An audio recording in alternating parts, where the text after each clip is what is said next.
tidak ada pernah ada yang sia-sia. Setiap Amin. benih yang ditabur itu, saya percaya akan ada yang jatuh di tanah hati yang subur. Yes. Jadi nggak semua itu akan jatuh di tanah berbatu kering. Tapi saya percaya kalau kita tahu identitas kita sebagai Yes. orang Kristen, Amin. yang sewaktu kita menerima Tuhan Yesus sebagai Tuhan dan Juru Selamat kita, roh yang sama ada pada kita. Amin. Amin. Ya, jadi di samping mereka yang sudah membuka pelayanan, mereka kami didik untuk bisa bekerja. Jangan hidup hanya Meminta sumbangan. Tangan tuh menghadap ke atas, tapi tangan mereka juga harus ke bawah, memberkati. Memberkati.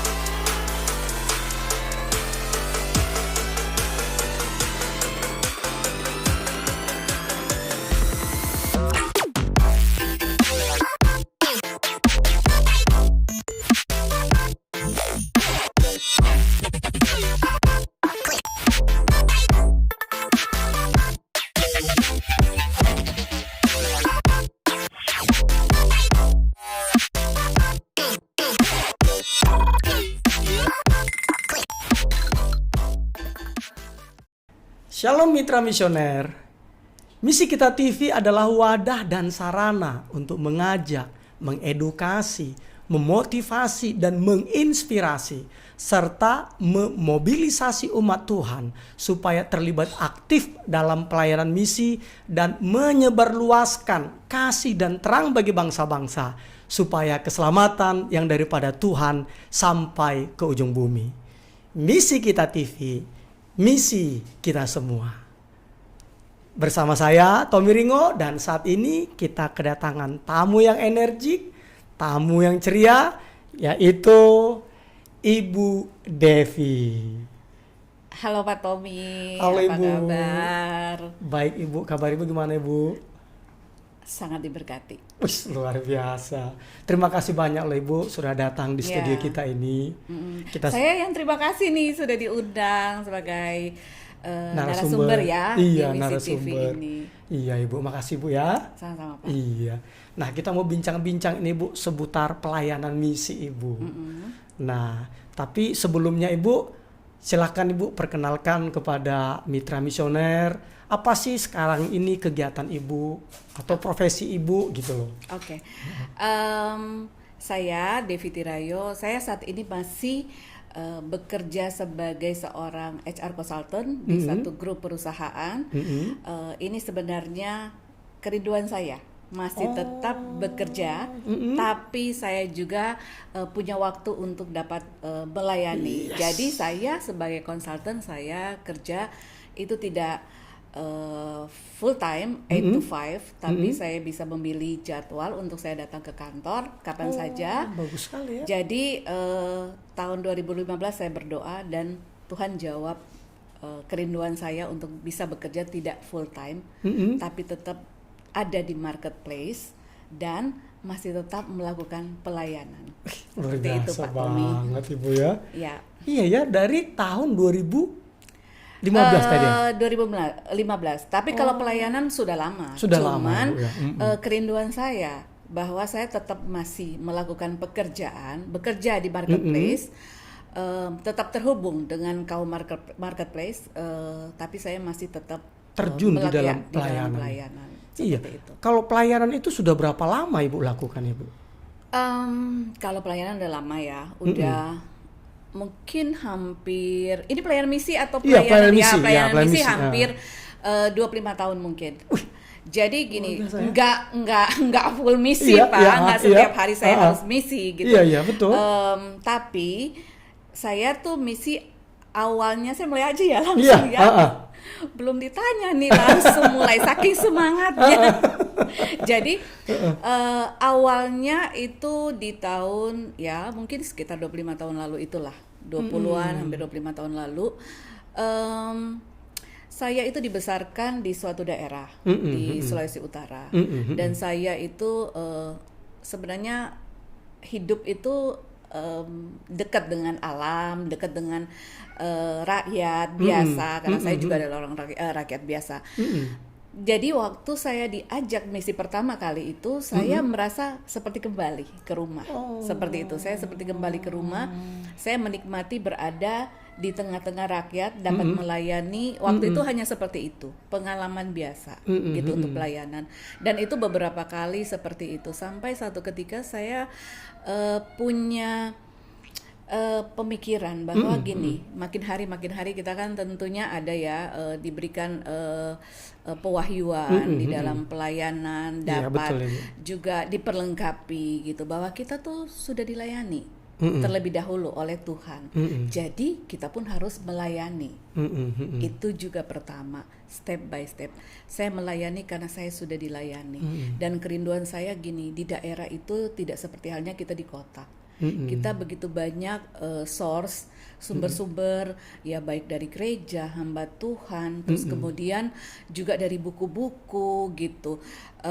Banyak hamba Tuhan yang datang di kota-kota besar. Sementara orang itu untuk datang ke daerah, di tempat-tempat terpencil apalagi ya, saya beberapa kali masuk, bukan beberapa kali, sering banget di tempat terpencil, itu saya melihat bahwa betapa mereka membutuhkan, betapa mereka membutuhkan sentuhan kasih Tuhan, betapa mereka membutuhkan yang namanya Injil kabar baik. Mereka dapat membutuhkan dapat menerima pengajaran yang benar. Bukan saya bilang tidak benar, tapi kita terus memperlengkapi mereka. Siapa mereka di dalam Tuhan. Seperti itu Pak Tommy. Iya. Nah kalau waktu itu Bu, pelayanan pertama kali itu Bu, pelayanan misinya apa tuh Bu? Bergerak di bidang apa waktu itu Bu?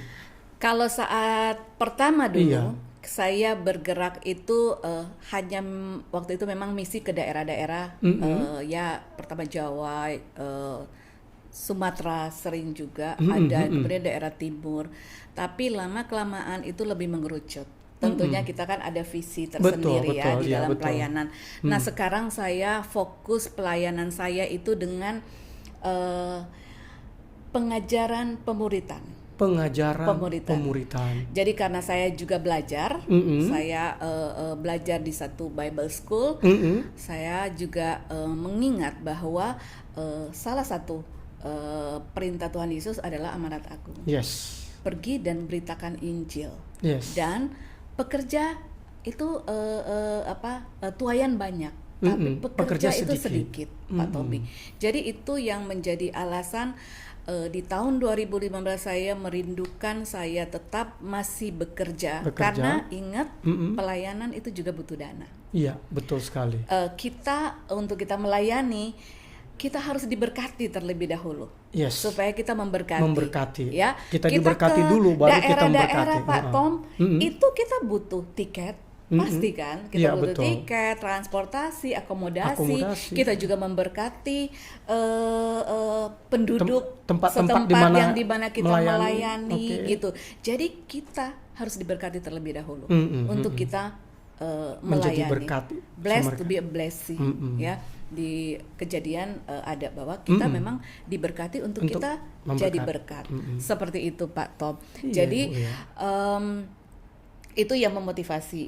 Nah, tadi saya balik lagi. Saya sekarang ini banyak belajar. Artinya saya belajar, saya tahu juga ternyata masih banyak yang perlu hamba-hamba Tuhan di daerah maupun bukan cuma hamba-hamba Tuhan, anak muda sampai anak-anak itu punya pengertian yang benar. Kalau kita tahu identitas kita sebagai orang Kristen, yang sewaktu kita menerima Tuhan Yesus sebagai Tuhan dan Juru Selamat kita, Roh yang sama ada pada kita. Amin. Ya? Nah, Roh itulah yang memampukan kita untuk dapat berkata apa? Tidak terhadap dosa. Roh itu yang memampukan kita untuk apa? Berbuat baik. Roh itu yang membuat kita apa? Punya belas kasihan. Yesus melayani digerakkan hanya karena belas kasihan.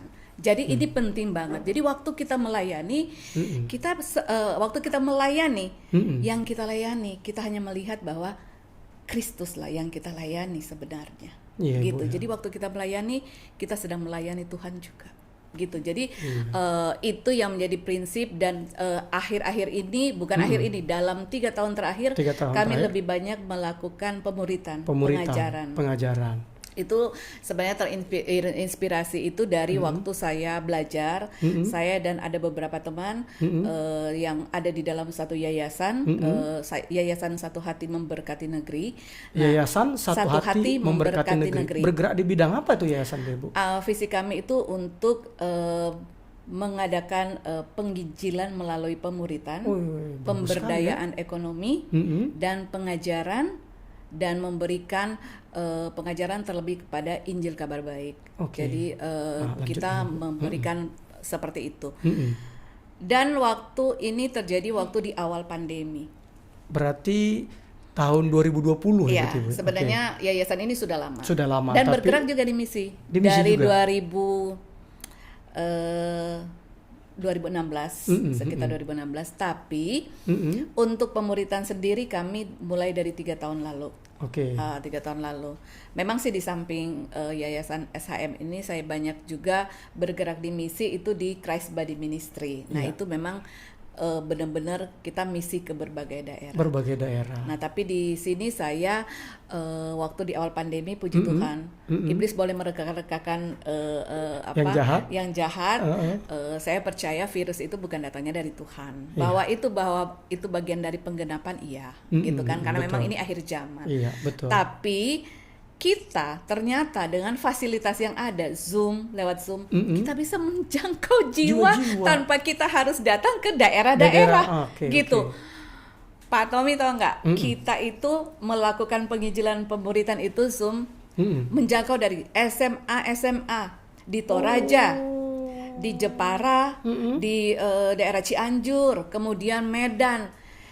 Kami juga melakukan penginjilan pemuritan itu terhadap kaum marginal, kaum prasejahtera di daerah Senen dan Juanda. Nah dari situ orang waktu itu tertawa sih sebenarnya. Waktu itu bilang, gila kali ya, COVID begini keluar, mana kita mengajar pas PPKM, tahu nggak yang terjadi? Kita kan sewa ruangan ya. Kan nggak boleh ada di dalam ruangan. Kita mengajar di bawah kolong jembatan. Jadi tempat mereka yang terbuka begitu ya? Di bawah kolong jembatan di daerah Jakarta Pusat, di Juanda Godangdia sana. Tapi itu pun kita sambil melihat-lihat kalau sampai ada dari petugasnya datang. Udah pokoknya Satgas ada yang menjaga-jaga Satgas datang gitu. Karena kan nggak boleh juga berkerumun ya. Dan itu sudah kita lihat buahnya. Ini bicara tentang kaum prasejahtera. Prasejahtera, ya. Ya Pak. Iya. Apa dampaknya itu Ibu? Nah, ke prasejahtera. Dari kita ajar, mereka kan orang-orang yang tertolak. Mereka orang tertolak, mereka orang yang sangat susah diatur karena terbiasa bebas. Mereka orang-orang yang tidak diterima. Dan orang bilang percuma. Karena gini, mereka itu pasti suka menipu dan lain sebagainya. Tapi kita lihat sekarang ini dari yang kami layani pemuritan sepanjang 3 tahun ini kami sudah melakukan 4 sesi pemuritan. 4 sesi pemuritan ini terdiri dari 2 level. Jadi udah 4 grup. Jadi udah banyak yang kami layani. Tidak pernah ada yang sia-sia. Setiap benih yang ditabur itu saya percaya akan ada yang jatuh di tanah hati yang subur. Jadi nggak semua itu akan jatuh di tanah berbatu kering. Tapi saya percaya waktu kita berdoa, setiap benih yang ditaburkan itu pasti ada nyangkut-nyangkutnya. Betul. Yang jatuh di tanah hati yang subur, sekarang mereka membuat kelompok pemuritan lagi. Ini bicara kaum prasejahtera. Jadi apa ya? Bergulung begitu ya? Multiplikasi. Multiplikasi. Jadi seperti Yesus dengan 12 muridnya dan akhirnya tersebar ke seluruh dunia Injil itu. Nah sekarang mereka mulai yang Tanah Abang buka, kemudian kemarin Pademangan buka, terus kemudian mereka kemarin bilang, Bu kita akan buka lagi ini di Sunter. Jakarta ya? Ini Jakarta ya? Ini bicara di Jakarta ya. Dia akan buka lagi di Sunter. Dan mereka yang memuridkan, mereka yang melakukan pemuritan. Jadi mereka ini bilang, Bu nanti kapan waktu Ibu isi juga ya. Saya tinggalnya di ujung Jakarta Selatan. Saya setiap hari Selasa memuridkan kemarin Pak Tommy telepon ya. Saya memuridkan di daerah Senen. Kemudian udah di Tanah Abang saya juga ada satu kali saya dan teman-teman bergantian memberikan pemuritan kepada mereka. pengajaran, Oke. ada bahan-bahan Yang kita sudah disiapkan. sudah siapkan. Oke. Jadi ada Berarti sekitar untuk yang mengajar itu bukan hanya Ibu Devi ya, Ya, tapi ada ternyata beberapa. mereka juga Ya. terlibat juga ya dari Dan- kaum prasejahtera itu betul. juga ya. Dan Ada menjadi apa? Menjadi guru pengajar lah Iya. begitu. Dan Iya, teman-teman luar yang biasa ya. mengajar ini adalah orang-orang yang bekerja di marketplace. Jadi ada luar biasa. dosen, ada juga pengusaha, ada yang masih bekerja di suatu perusahaan. Semuanya kita itu masih semua aktif bekerja. Luar biasa. Kaum profesional yang mau melayani. Iya, Ibu, Seperti ya. itu Pak Tom. Nah, jadi ada di beberapa tempat lah itu tadi, Bu ya. Iya. Nah, untuk menggerakkan ini, Bu, seperti yang mereka dari kaum prasejahtera itu, ada pembiayaannya enggak sih, Bu? Karena kan biasanya kalau kumpul apakah perlu itu namanya snack, Ya, apa ya. transportasi atau Ya, bagaimana ya, itu gimana itu, ya, Bu? pasti ada. Ada Makanya ya, saya Bu, tadi ya? bilang, kita melayani itu butuh dana. Butuh pasti dana. ada dana yang harus kita siapkan. Siapkan. Jadi makanya kenapa saya masih terus bekerja, teman-teman juga masih bekerja, karena yang namanya pelayanan itu tetap butuh biaya. Yes. Jadi mereka makan ada, kita siapkan makan yang sederhana aja. Kita cuma pesan dari usahanya mereka juga. Oh, Kita jadi membina jadi mereka, jadi ya. untuk perekonomian mereka juga ya. Ya. Wah, luar Jadi di biasa samping sekali. tadi saya lupa jelaskan. Jadi di samping mereka yang sudah membuka pelayanan, mereka kami didik untuk bisa bekerja. Jangan hidup hanya Meminta sumbangan. Tangan tuh menghadap ke atas, tapi tangan mereka juga harus ke bawah, memberkati. Memberkati. Banyak kesaksian mengenai mereka, Pak. Salah satunya, Ibu. Kemarin kita Contohnya. challenge. Nah, kita itu kan sering juga misi. Saat ini kita misi yang tetap itu ada ke Samosir. Kita memberdayakan ekonomi di sana. Hamba-hamba Tuhan untuk peternakan babi itu juga ada benih yang kita kasih ke mereka. Kita challenge mereka. Kalau kalian mau berbagi, silakan. Mereka taruh loh persembahan. Wih, luar biasa. Jadi jangan dipikir kita karena transport mereka datang. Karena makanan kita datang. Seperti itu. Jadi transport yang kita kasih itu kita bilang nanti kita akumulasi setiap 6 bulan baru kita kasih. Dan transportnya nggak gede. Tidak gede. Iya, Untuk satu bungkus nasi nggak nyampe. Saya nggak bisa info nominalnya, tapi tidak besar. Seperti itu Pak Tommy. Dan Iya, ya. kemudian mereka juga mulai mencari pekerjaan. Ada yang sudah ada rumah kopi, ada yang Starling, Apa itu Starling, ya? Starbucks keliling, Oh. seperti itu. Jadi dengan sepeda, Saya baru- dengan usaha, dan waktu dia diberkati Keren dengan juga namanya, Starling ya. dengan Starbucks keliling. minum kopi, jualan kopi teh ini dia diberkati. Dia percaya nggak? Hari Selasa dia datang, dia memberkati semua peserta boleh ambil minuman gratis. Dia yang membiayai. traktir. Yang traktir. Sering banget begitu. Ada juga yang datang di tempat kita, kita lihat ada yang sakit, yang sudah senior, kita minta siapa yang mau mendoakan. Karena kita udah mengajar mereka tentang mereka juga Doa. punya otoritas untuk mendoakan orang sakit. Karena roh yang ada di dalam mereka itu memampukan, mereka punya kuasa Yes. menyembuhkan orang sakit, dan Amin. kita percaya orang sakit sembuh. Mereka mendoakan teman mereka.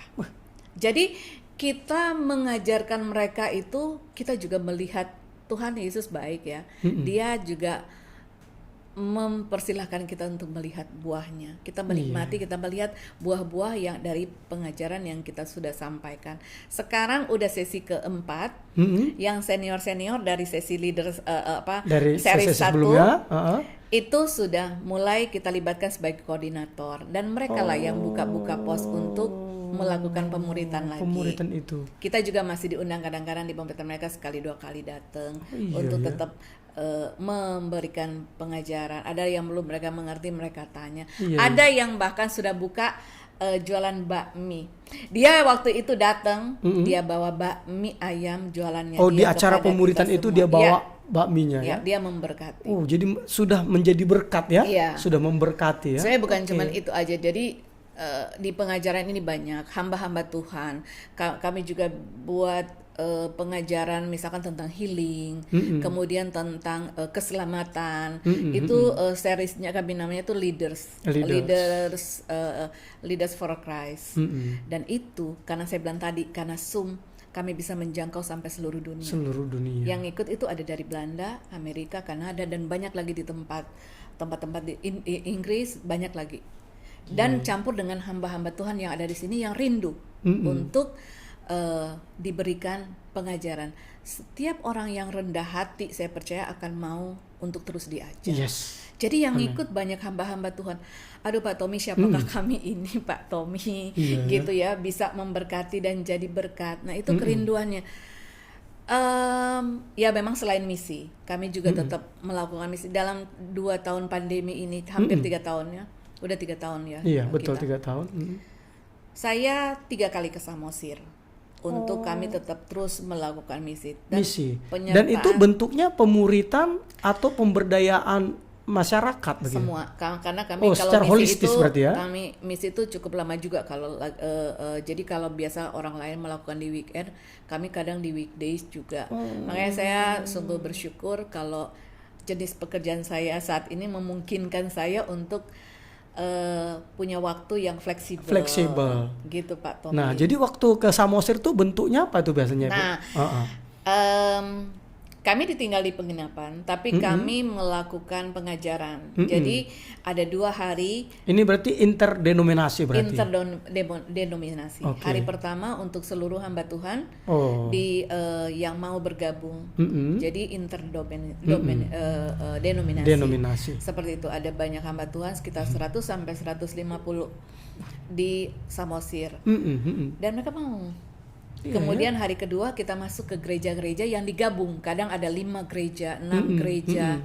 Sekali masuk kita cukup banyak. Dan kita 40 gereja membuka tangan menerima kami masuk untuk, kalau misi itu kan kita menguatkan, meneguhkan.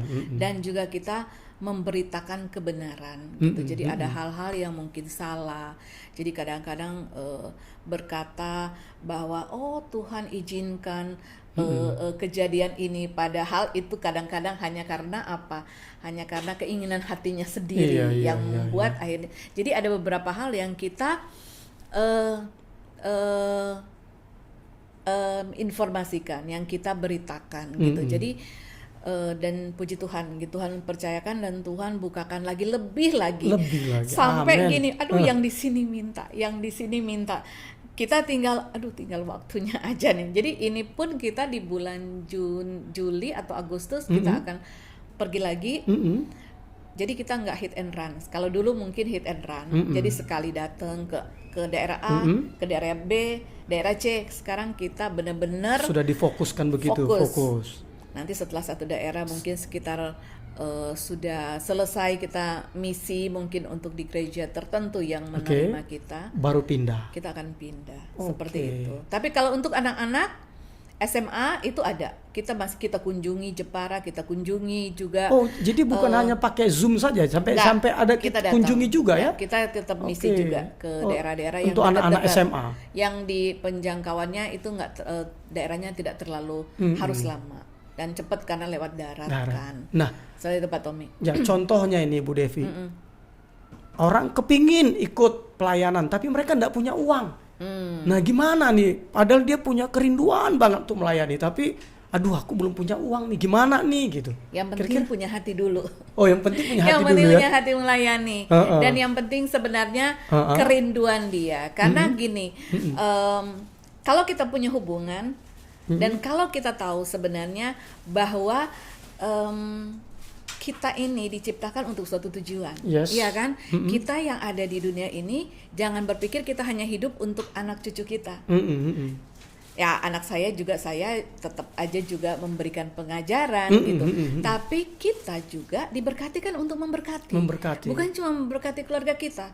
Tapi memberkati kita lewat apa? Lewat apa yang ada pada kita. Iya, betul. Yang penting dia punya hati. Mungkin silakan menghubungi kali ya langsung ke misi kita nanti Pak Tommy nanti ya akan berarti cocoknya di sini. Betul. Karena apa? Kita juga akan memperlengkapi terlebih dahulu sebelum kita terjun misi. Terjun misi. Baik Dan juga, cara berdoa. Betul. Ya karena kadang-kadang Iya, kita betul. berdoa. Dan juga karena kita kan Ibu kan memang kita kan berkolaborasi kan Ya, Ibu. Jadi ya, bukan hanya bukan satu bidang saja kita Ya, kan Ibu. betul, Makanya Pak tadi Tommy. kalau Ibu Devi beritahukan misi kita TV, nanti kita berjejaring. Ya, Kan begitu Ibu kan, ya. berjejaring karena dikatakan Ibu Devi tadi bahwa pelayanan itu ya harus dipersiapkan dulu Iya, baru diutus gitu Ibu. Nah, Betul. step by stepnya gimana sih Ibu Devi? Ya, Kira-kira tuh yang yang ada di tempatnya Ibu. Ya, yang paling penting gini Pak Tommy. Tadi kan punya hati tuh. Iya, Nah, tuh yang nomor paling satu penting dulu. begini loh Pak Tommy. Pak Tommy mau misi tapi nggak tahu berdoa. Iya kan? Coba. Atau Pak Tommy mau misi tapi Pak Tommy nggak tahu gitu apa yang mau disampaikan. Jadi kita akan berikan lebih dahulu gitu kan. Kita perlengkapi lah. Cara berdoanya seperti apa sih? Iya, betul ya. Seperti Daripada itu. mereka pergi di sana Terus mereka bingung. menjadi seorang pendoa itu seperti apa gitu kan. Terus kemudian memberitakan Injil. Gimana mungkin kalau kita tidak baca Alkitab, kita Iya, tidak tahu betul. tentang Injil kebenaran, terus kita memberitakan Injil dengan Iya, cara betul, apa? betul. Seperti itu. Tapi nanti kita perlengkapi. Kita perlengkapi. Pertama, orang itu harus tahu tujuannya dia. Tujuan kamu hidup apa? Yesus mau kita apa? Menjadi saksi kan? Gitu. Untuk apa?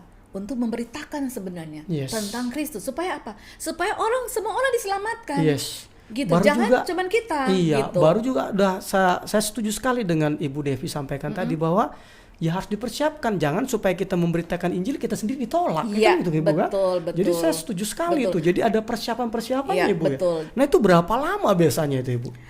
Singkat sih sebenarnya Pak Singkat Tom. ya. Jadi gini kalau kita mau, Iya, ya. ya. Tadi gitu kan udah yang penting punya hati dulu kan? Iya. Ah. Misalkan dalam 1 minggu, oke, mungkin kita bisa lewat Zoom. Terus kemudian ada juga yang onsite-nya perlu, karena kan ada juga yang kita lebih Ada prakteknya gitu jadi ya. ada lebih prakteknya kan lebih enak kalau kita ketemu muka. Tapi ada juga yang kalau hanya materi mungkin lewat Zoom gitu. Jadi seperti itu Pak, gitu Pak Gitu Tommy. ya. Oh, Memang jadi- sih selain yang di tempat yang sekarang, saya ya ada juga pelayanan sih di berbagai tempat. Iya, Ada iya, juga iya. yang di kaum profesional, di marketplace. Saya pikir ada teman saya mungkin yang sudah menjelaskan sebelumnya. Terus kemudian juga ada Christ Body Ministry yang memang dia itu bergerak di misi. Di misi. Itu luar biasa tuh. Iya. Orang yang punya hati misi itu luar biasa. Luar biasa. Nah, ini kan Ibu kan sudah 25 tahunan yang lalu lah Ibu lakukan Iya. kan sampai sekarang. Nah, apa yang membuat Ibu sampai hari ini tetap bergairah, bersemangat, antusias melakukannya? Ya semua karena Tuhan sih Pak. Kalau saya terus memandang Tuhan aja gitu. Kadang mungkin capek, kadang capek banget. Pernah satu ketika mau pergi pemuritan, oh Tuhan capek Tuhan. Aduh aku pengen istirahat dulu gitu karena ngajar kan, ngajar itu effort. Belum habis itu doain atau apa, denger mereka gitu, kasih Betul. solusi. Tapi itu semuanya apa? Yang memampukan kita. Kita ini kan terdiri dari tubuh, jiwa, roh. Yang capek kan jiwa kita nih, pikiran kita yang bilang kita capek, gitu kan. Tapi kalau jiwa ini tetap tunduk apa kata roh, Yes. melihat terus kepada roh yang ada di dalam kita, itu pasti semuanya bisa kita lalui, atasi. Udah nggak usah bicara tubuh, karena tubuh itu daging. Kalau daging itu selalu bicara tentang ya hawa nafsu dunia, ya daging udah nggak usah dibicarakan. Itu hal-hal yang bertentangan dengan kehendak Tuhan. Iya Bu ya. Nah, Itu aja sih Pak Tommy. Iya, baru berikutnya Ibu, berikutnya lagi kita pindah ke tempat yang lain. Kira-kira selama ini Ibu tadi melayan 25 tahun, puji Tuhan karena Ibu melihat Tuhan, melihat campur tangan Tuhan, membuat Ibu tetap masih bersemangat, bergairah. Tapi ada enggak Ibu, di satu titik Ibu sepertinya pelayanan misi ini atau pelayanan ini gagal gitu? Ada enggak seperti itu ya? Contohnya kalau seperti Elia kan dia ada merasa dia pernah merasa gagal kan begitu kan. Nah kira-kira pernah enggak Ibu mengalami fase seperti itu? Enggak sih. Enggak Ibu ya. Karena waktu Tuhan memberikan visi, Tuhan yang akan menyiapkan semuanya. Ada visi, ada vision, ada provision. Artinya baik dana pun pasti dicukupi. Dicukupkan. Jadi kadang udah mau berangkat, dana terkumpul masih 50% nih Pak Tommy.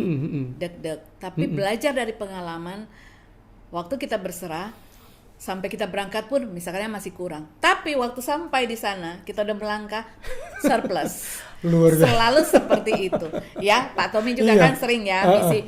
Pasti tahu. Selalu, always, saya selalu melihat selalu campur tangan Tuhan itu campur tangan Tuhan. Dengan cara yang kita juga nggak ngerti kadang-kadang. Iya, luar biasa sekali Bu ya. Bahkan ada Pak, dia ada teman nih, oh ya dia tahu mau misi, mau pelayanan, dia sumbang. Waktu saya sampai di tempat lokasi, saya lihat, dia kirim lagi, loh ini saya kirim atau apa? Dia bisa kirim sampai 2 kali. Terus aku tanya, loh kok sampai 2 kali? Nggak apa-apa, aku tergerak gitu untuk menambah lagi. Jadi di dalam pelayanan misi ini juga ada banyak cara-cara Tuhan menyediakan segala sesuatunya Ibu ya. Ada mujizat, bukan hanya mujizat dialami oleh orang yang kita kunjungi, tapi kita sendiri juga mengalami itu Ibu ya.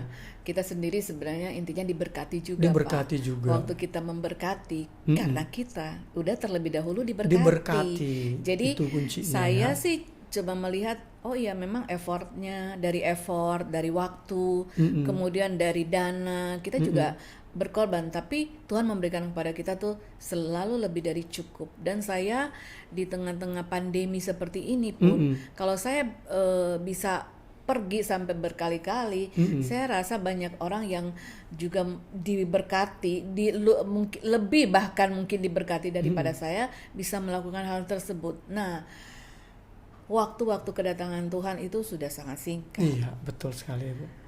Kita nggak pergi pun ada orang lain yang akan menuai Pak. Betul. Kita nggak pergi pun ada orang lain yang akan melakukan. Nah, kenapa nggak kita sendiri yang melakukan itu, menjadi bagian? Iya, dari kegerakan dari itu. penjangkauan jiwa-jiwa itu ya, betul gitu, betul. Pak Iya, Bu. Tommy. Wah, luar biasa. Kita harus pergi lagi ya Pak. Yoi. Nah, pertanyaan terakhir Ibu. Ada ndak kesulitan yang paling berkesan yang Ibu alami selama pelayanan misi ini? Kan biasanya orang pasti ada punya tantangan seperti yang paling diingat ya maksud saya, bahwa seperti Rasul Paulus kan tuh banyak sekali kan tantangan-tantangan. Kan tidak semuanya kan istilahnya Ibu mulus, tapi semua dapat dilalui tentunya. Nah, sepanjang yang dapat Ibu ingat, di fase atau di peristiwa mana nih Ibu yang paling sangat penuh tantangan sama Ibu? Iya. Hampir nggak ada ya, karena gini, saya hanya mengingat itu sebagai sesuatu hal yang lucu. Artinya lucu gini, Tuhan itu kan karakternya, kita punya karakter kan sama dengan Tuhan. Ya, kesabaran harus ada pada kita sendiri. Nah, kita kan orangnya juga humoris, senang ketawa. Tuhan itu juga humoris. Jadi kadang-kadang kalau saya, ini di luar konteks tadi pertanyaan tadi. Kadang-kadang kalau saya berbuat sesuatu yang jahil ya, nakal gitu kan, Tuhan langsung gini, Devi, terus aku bilang, iya Tuhan, maaf, gitu kan, saya gitu. Karena apa? Saya berkomunikasi seperti hanya saya ke Bapa gitu. Jadi kalau mengingat-ingat itu, saya nggak pernah melihat itu sebagai sesuatu yang sulit. Banyak yang saya alami. Saya pernah mata saya berdarah. Kami di daerah di sekitar 20 tahun lalu, motor masih jarang saat itu. Jadi pergi ke satu tempat kita bonceng 3. Belum ada helm saat itu. Teman saya di waktu itu tempatnya agak jauh dan agak berbatu-batu, pokoknya agak susah jalannya. Dia di tengah, saya di belakang. Cewek diboncengin sama penduduk setempat di situ. Nah, teman saya ini topinya, dia pakai topi, terbang jatuh. Dia mau ngambil topinya, matanya kecolok ke mata saya. Dan berdarah. Ya, kita jauh dari puskesmas, apalagi dokter. Pada saat itu yang kita bisa lakukan hanya berdoa.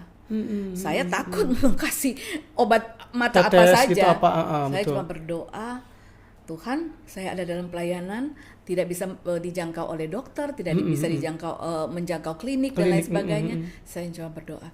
Besok pendarahan hilang, tinggal merah sedikit, lusanya hilang sama sekali. Luar biasa.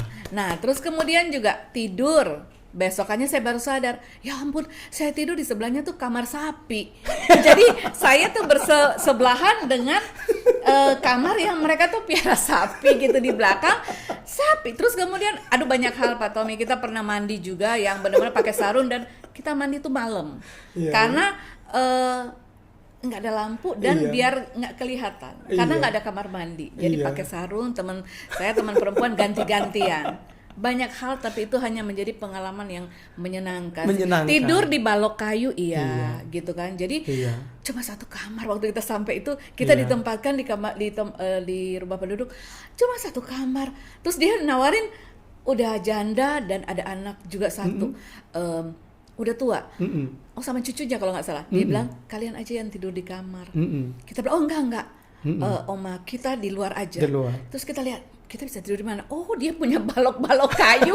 Jadi kita tidur di atas kayu-kayu. Kalau sekarang sih enak, orang pelayanan udah, walaupun mau dia Wisma, Losmen atau mungkin hotel-hotel yang kecil, udah enak, tapi nyaman sudah banget. Nyaman ya dibandingkan di Indonesia udah jauh lebih baik lah, kecuali mungkin masih pergi ke pedalaman. Jadi berarti intinya bahwa kesulitan-kesulitan itu berarti sebenarnya bukanlah kesulitan kalau kita bawa jadi asik gitu ya. Menjadi sukacita. Jadi sukacita ya. Nah, karena waktu juga ini Ibu Devi, mungkin ada pesan yang Ibu mau sampaikan kepada mitra misioner. Silahkan Ibu. Teman-teman yang mungkin masih bingung di luar sana, bagaimana menghabiskan waktu yang terbaik. Terus kemudian kadang bukan mungkin ya, jika teman-teman punya uang yang banyak tapi tidak tahu disalurkan kemana, mari bergabung. Masih banyak di luar sana yang butuh kebenaran, butuh Injil kabar baik, yang berada di pedalaman, yang masih memerlukan bantuan. Mari sama-sama bergabung dengan kami, mungkin lewat misi kita TV dapat menghubungi Pak Tommy. Karena di mana lagi kita bisa menjumpai selain persekutuan pribadi kita dengan Tuhan Yesus, hubungan pribadi kita dengan Tuhan Yesus. Tuhan berkata di Matius 25, ketika aku lapar, kamu memberi aku makan. Ketika aku haus, kamu memberikan aku minum. Ketika aku tidak punya pakaian, kamu memberikan aku pakaian. Ketika aku di penjara, kamu mengunjungi aku. Masih banyak yang bisa kita lakukan, dan seperti itulah Yesus, kita menjumpai Tuhan Yesus. Tuhan Yesus tidak susah untuk dijumpai. Selain dengan hubungan pribadi, mari kita datangi orang-orang yang masih membutuhkan uluran tangan, dan terlebih masih membutuhkan Injil kabar baik untuk kita lebih meneguhkan mereka dan menguatkan mereka. Itu aja Pak Tommy. Iya, terima kasih Bu Devi. Jadi kepada mitra misioner, dari bincang-bincang dengan Ibu Devi Tirayoh ini, pesannya sangat kuat kepada kita bahwa kalau kita tidak melaksanakan misi, orang-orang yang akan melaksanakannya. Karena Tuhan akan kirim orang-orang. Artinya apa? Artinya kalau kita tidak mau dipakai, Tuhan akan pakai orang lain. Nah, daripada seperti itu lebih bagus selama kita masih kuat, kita masih sehat, kita masih mampu, kita punya waktu, punya tenaga. Yuk, mari kita terlibat di dalam pelayanan misi. Seperti kata Ibu Devi tadi, yang penting punya hati. Punya hati, punya hati. Maka nanti segala sesuatunya Tuhan siapkan dengan caranya yang ajaib. Ada keajaiban-keajaiban, ada mujizat, ada pemeliharaan Tuhan yang senantiasa menyertai kita ketika kita melakukan pelayanan misi. Karena apa? Karena ketika kita memikirkan orang lain, ketika kita menolong orang lain, Tuhan akan memikirkan dan Tuhan akan menolong kita. Oleh karena itu saya ajak kepada mitra misioner, yuk mari kita bahu-membahu, tolong-menolong, topang-menopang untuk menjangkau jiwa-jiwa. Karena kedatangan Tuhan Yesus seperti yang disampaikan Ibu Devi tadi sudah dekat. Ayo kita lakukan. Itu saja akhir kata saya ucapkan. Terima kasih banyak. Tuhan Yesus Kristus berkati. Sekali lagi Ibu Devi, makasih banyak Ibu untuk pelayanannya. Tuhan Yesus Kristus berkati. Ya, Oke, bye-bye.